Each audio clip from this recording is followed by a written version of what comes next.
Today on the Novelizers, late-night talk show superstar Craig Ferguson, Independence Day actor David Pressman, plus Kenny Stevenson and intern Kevin Carter. Now here's your host, Andy Richter. Imagine this situation. You head over to your local bookstore to pick up a novel, something real smart that's going to impress strangers at a cafe, like a Jane Austen or a Bronte sister. You pick out a good one, but then on the cover, where there should be a classy impressionist painting of an English garden, there's an ugly starburst screaming, "Now a major motion picture," and a photo of some actor. Now, instead of that stranger at Starbucks thinking you have a fine appreciation for classic literature, they're just going to think you have a thing for Keira Knightley in a corset. Sound familiar?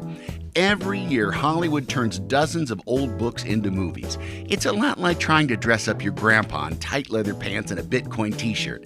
It doesn't make him look cool, it just makes you pathetic. Why? Because the book is always better than the movie. But that got me thinking, why not take books that never were movies and reverse engineer them into brand new books? That's what the Novelizers is all about. We take classic films, then get professional writers to turn them into books, which, ipso facto, are way better than the movies they were based on. Then we get amazing actors to narrate them. Keira Knightley, if you're listening, DM me. We would love to have you on the show. This season on the podcast, we're novelizing the alien invasion film Independence Day. And here's my intern, Kevin Carter, to tell us all about it. Kevin, I want to hear all about your summer break, but first, tell us about Independence Day. Sure, Andy. Independence Day was a blockbuster disaster movie released in 1996. It was written by Roland Emmerich and Dean Devlin and directed by Emmerich. Its star-studded cast included Will Smith, Bill Pullman, Jeff Goldblum, Mary McDonnell, and Judd Hirsch. So, you want to hear about my summer now? Nope. Our first chapter was novelized by actor and comedian Steve Agee from the hit movie Boy Band, now streaming on Tubi, and was narrated by David Pressman, who actually stars in the movie Independence Day. How the hell did we swing that? David Pressman, novelize us. Chapter 1. The Arrival. Novelized by Steve Agee. Narrated by David Pressman.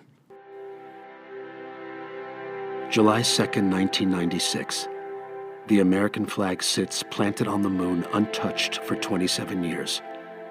Not far away is a plaque that reads, "Here men from the planet Earth first set foot upon the moon, July 1969 AD. We came in peace for all mankind." Suddenly, Old Glory is darkened by a shadow. This is not a planetary eclipse. This is an alien spaceship slowly passing overhead, pointed straight at fucking Earth. Meanwhile, 200,000 miles away at SETI, Search for Extraterrestrial Intelligence Institute in New Mexico, Eli, a young technician, aimlessly hits golf balls into an automatic putting machine.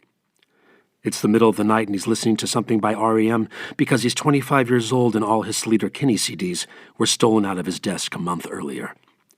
He's pretty sure it was Olivia, the new hire, but he can't prove it. Out of nowhere, an alarm starts flashing and beeping, breaking the mood in the room. Eli runs over to a machine that's emitting a strange noise. He grabs a phone and dials. At the other end of the building, in a small break room with a couple of bunk beds, Gil Gubbin, the shift supervisor, is sleeping. Probably a deep, dreamless sleep. The kind of sleep that is earned from 70-plus hour work weeks over a 30-year span that's seen 2 failed marriages, 3 ulcers, and a nervous breakdown. The phone rings and Gil tries to ignore it. Deep down inside, he's terrified. The last time his phone rang at this hour of the night was when his mom called to tell him that his sister died when she fell off the top deck of a cruise ship. It was eventually ruled an accidental death, but the family was pretty sure it was her husband that shoved her over the edge.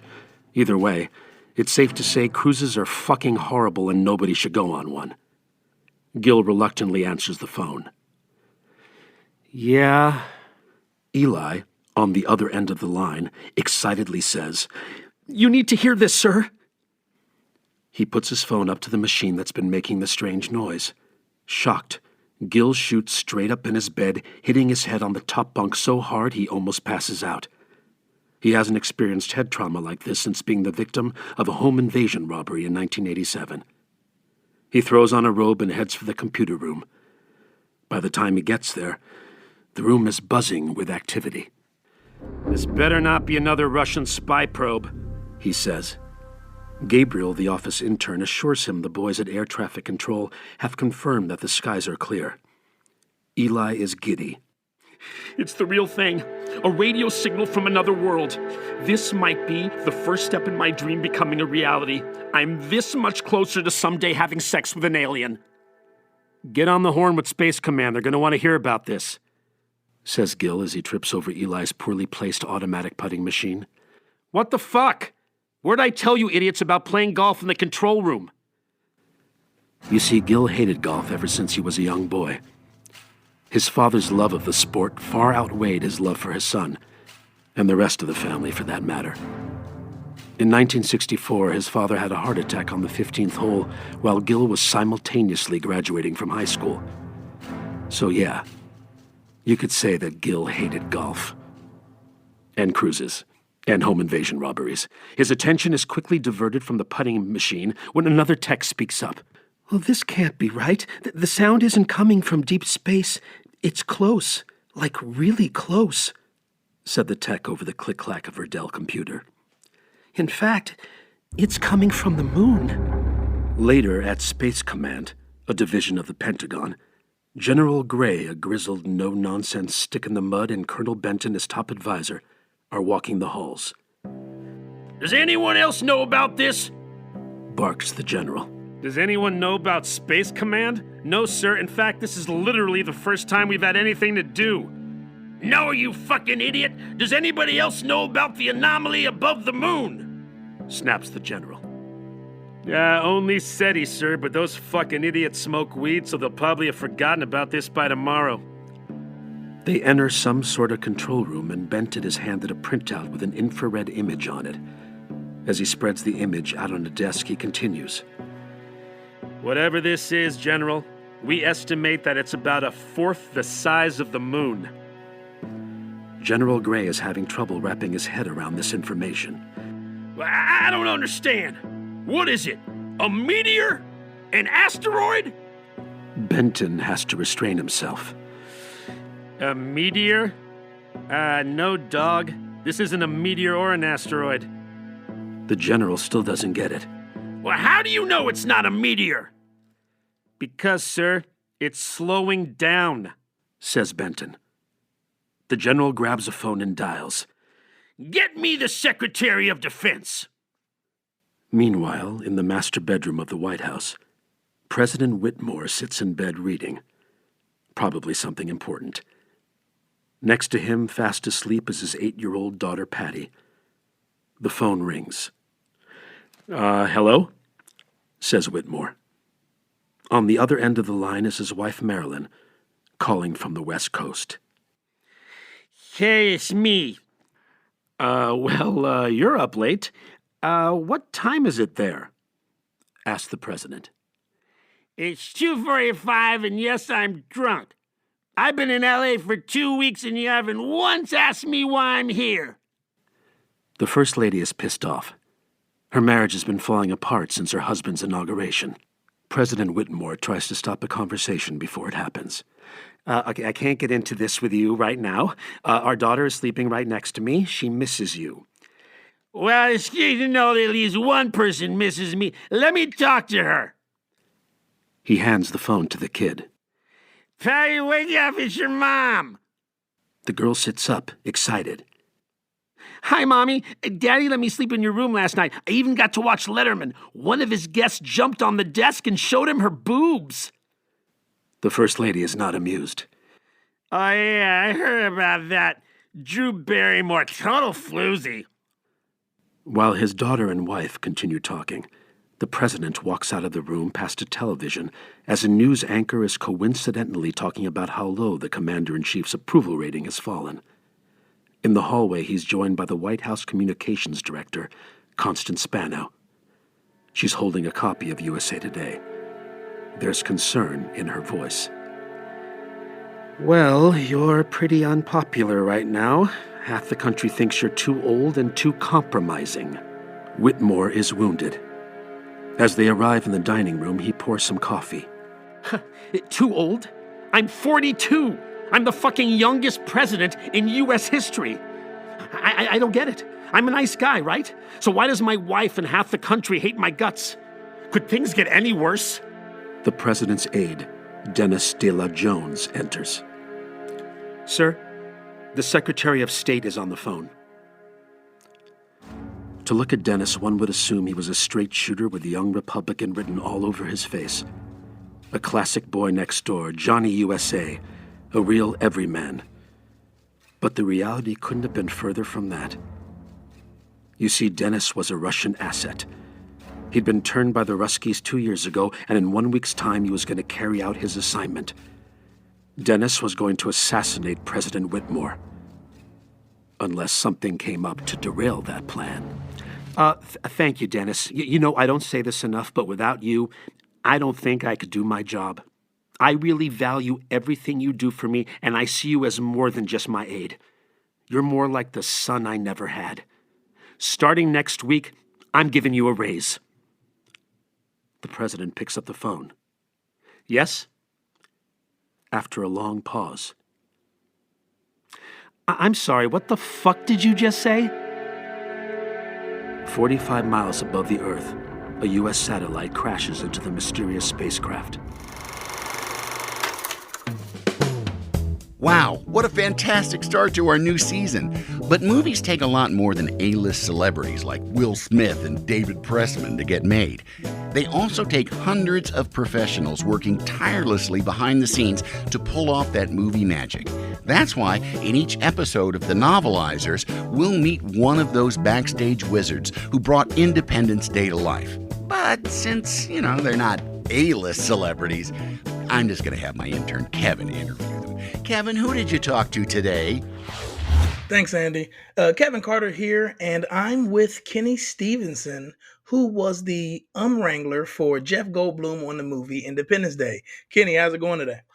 It's going great. How are you doing? I'm doing all right. I could be a lot better. Better. Whew, but all right. I'm doing all right. Okay. So wanted to just ask people, let people know up front, what is an wrangler?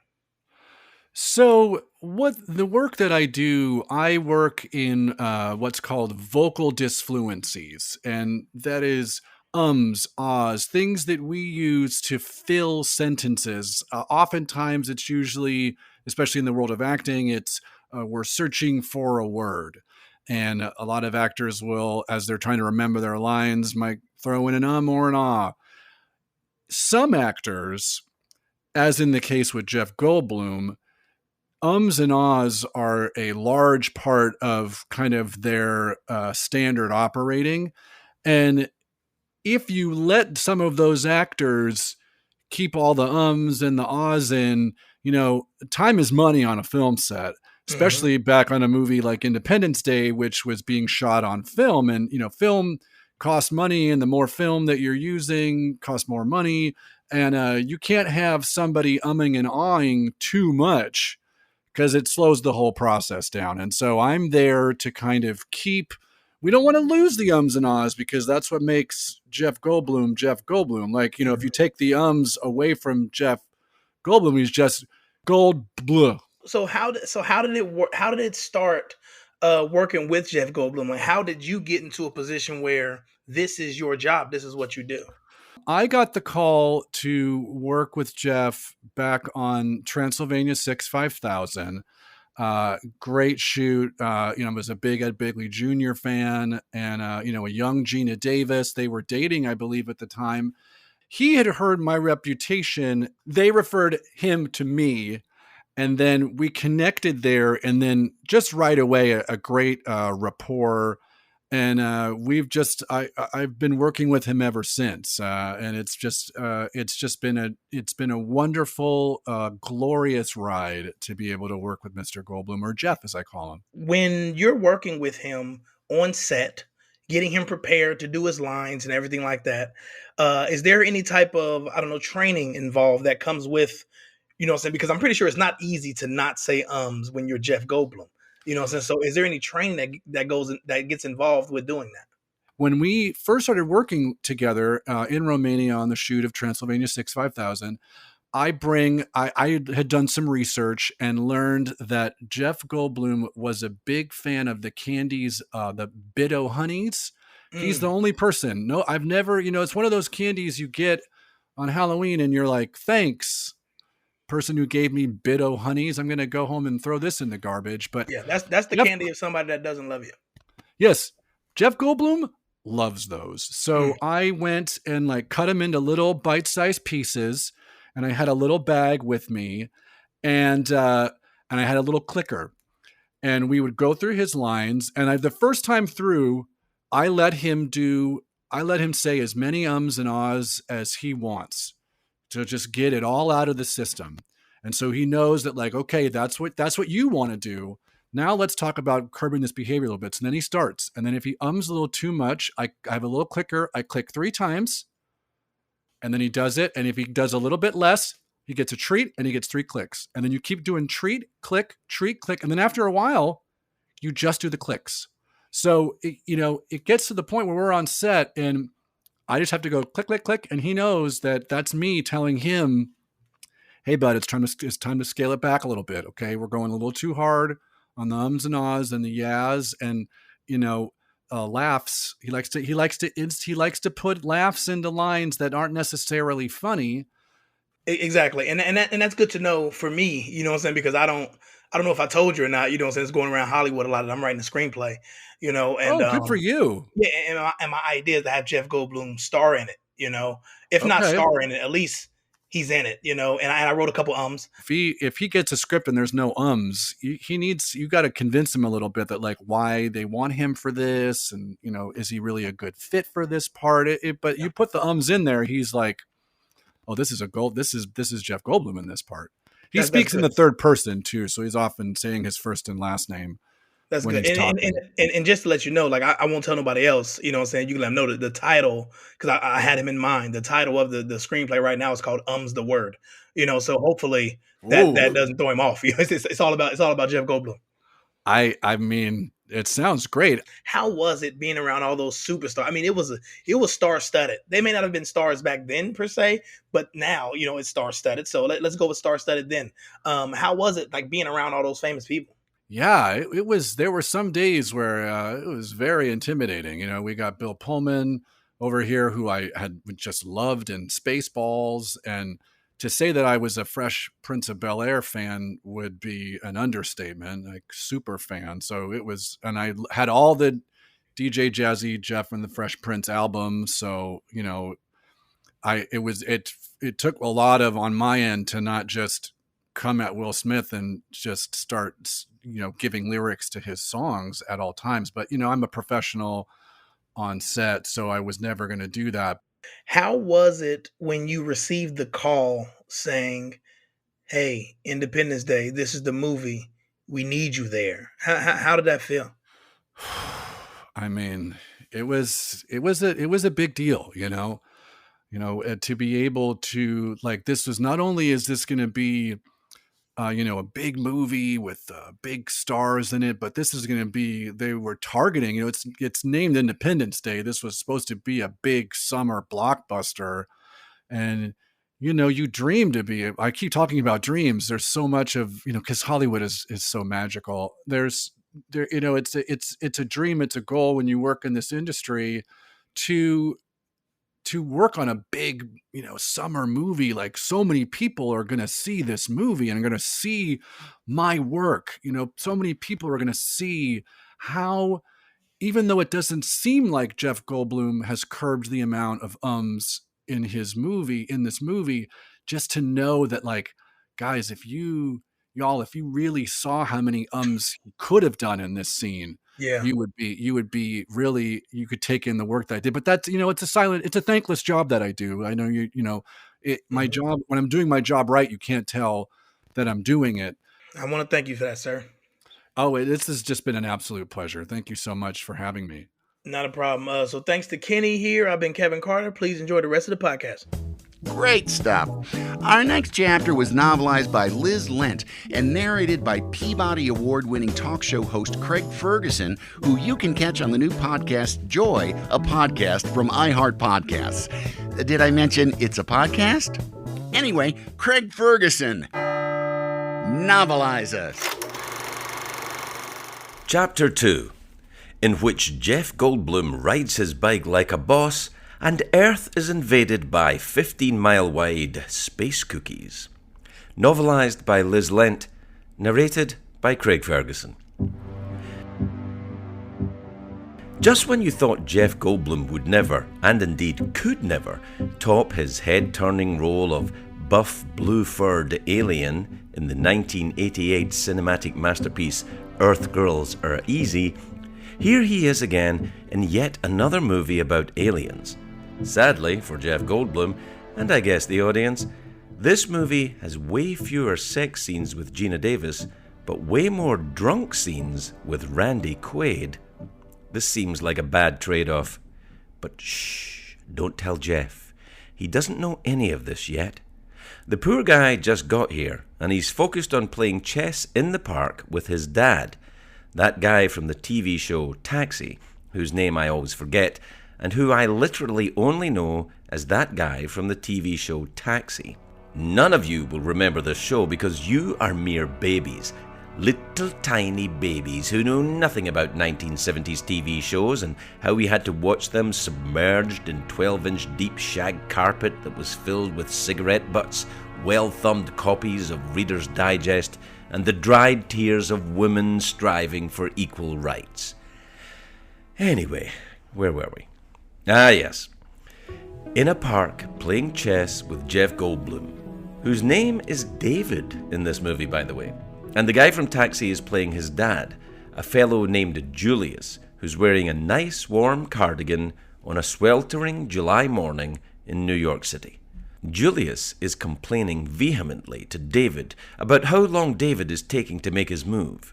Making a move may also be a euphemism, because then Julius starts asking David why he's not dating anyone and why he's still wearing a wedding ring when he's been divorced for nearly 4 years. David keeps stalling on his chess move, no doubt wishing it was 2016 instead of 1996, and he could just Google how to play chess and stop hiding the fact that he barely knows what any of these pieces do. Why is there a horsey? Why are the pawns so self-destructive? Is the bishop really ordained? Trying to hide his chess ignorance, David reminds his father it's only been 3 years since his divorce. Big fucking whoop is what his dad does not say, but is clearly thinking. Instead, he tells David, it's not healthy. David moves a piece. He thinks maybe it's called the haberdasher. You know, the one that looks like a castle. Then he chastises his father for smoking before smoothly declaring checkmate, with a confidence he does not feel. Indeed, a confidence he has not felt for many, many years, not since he banged Geena Davis.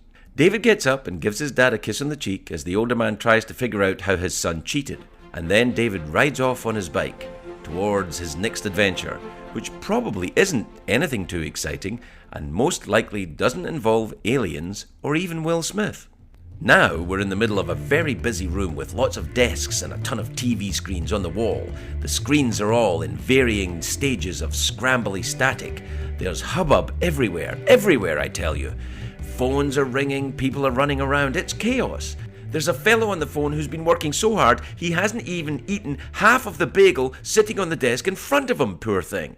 This guy, in a harried voice, tells the person on the phone that he's sorry her TV isn't working and that he too loves the X-Files. Woo! Shout out to Mulder and Scully, whose creator, Chris Carter, was even worse at telling alien stories than the makers of Independence Day.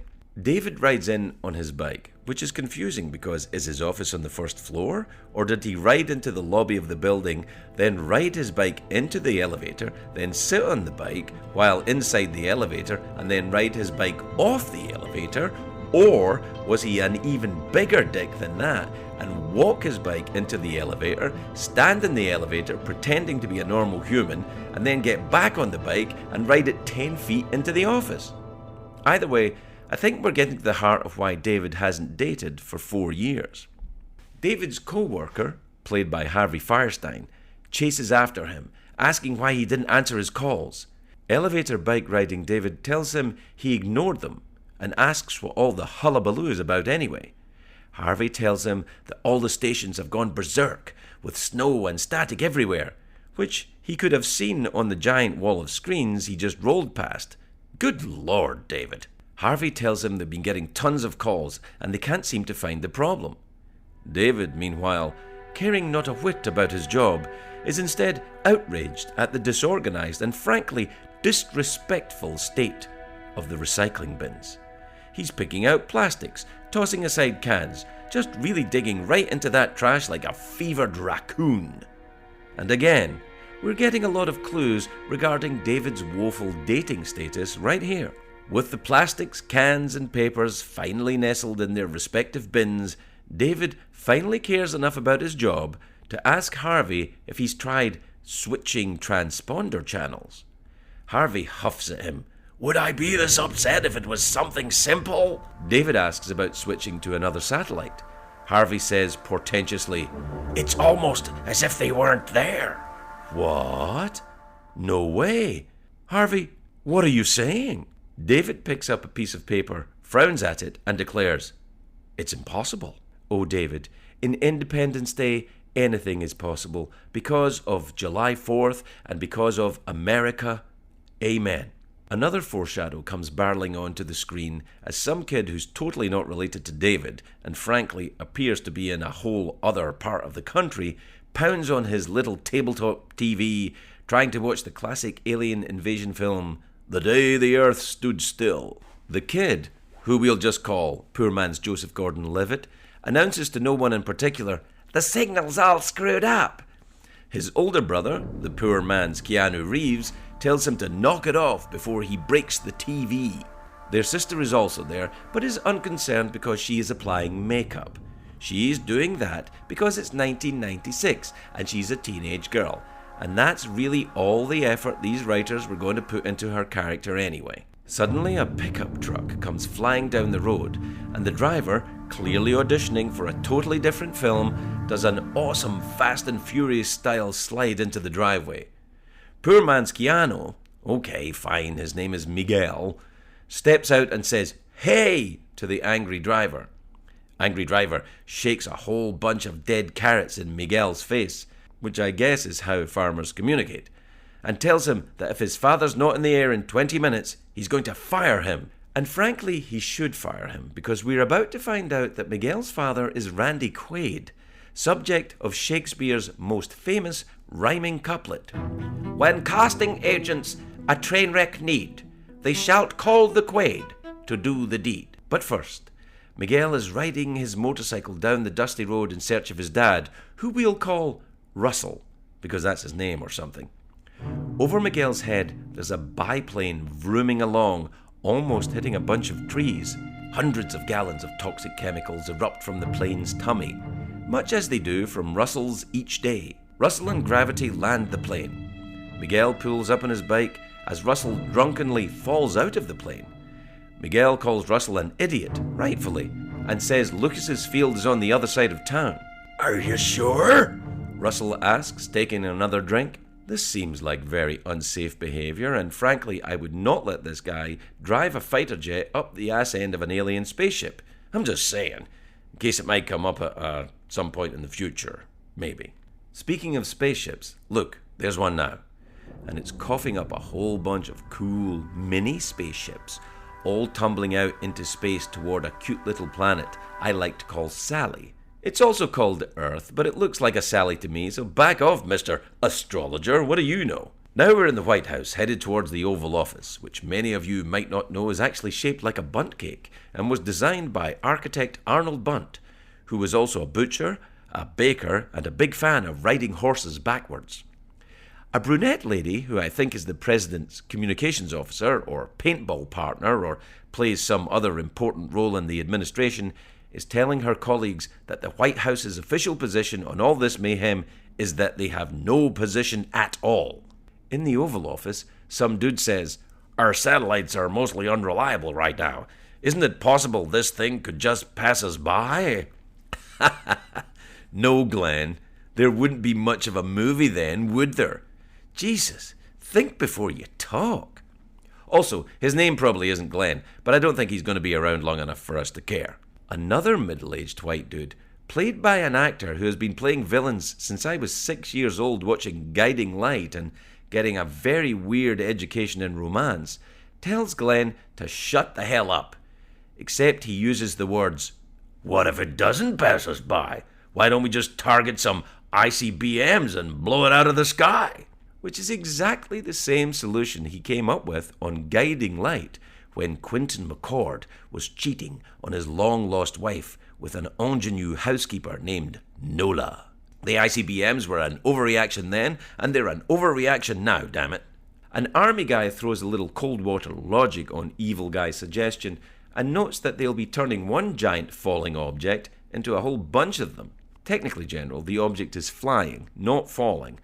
But you just saved us from nuclear annihilation, so I will concede the point. The president, hey look, he's here too, says, "We don't know enough about what we're dealing with to make any intelligent judgments." He really should just ask his wife, who's going to be blowing up Cylons with a Lady Macbeth-style fervour in a few years. But whatever. Brunette communications lady says the press is making up their own stories and basically tells them they need to come up with a plan before USA Today does it for them, which would be kind of cool because, you know, the plan would be colourful and include lots of pie charts.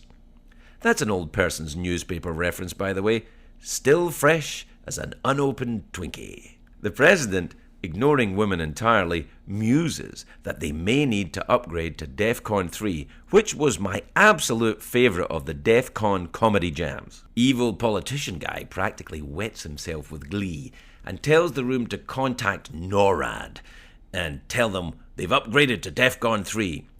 And I just want to point out that evil politician guy is acting like that one guy in every single office who just takes someone else's idea in a meeting and says it louder, and then everyone goes, "Great idea!"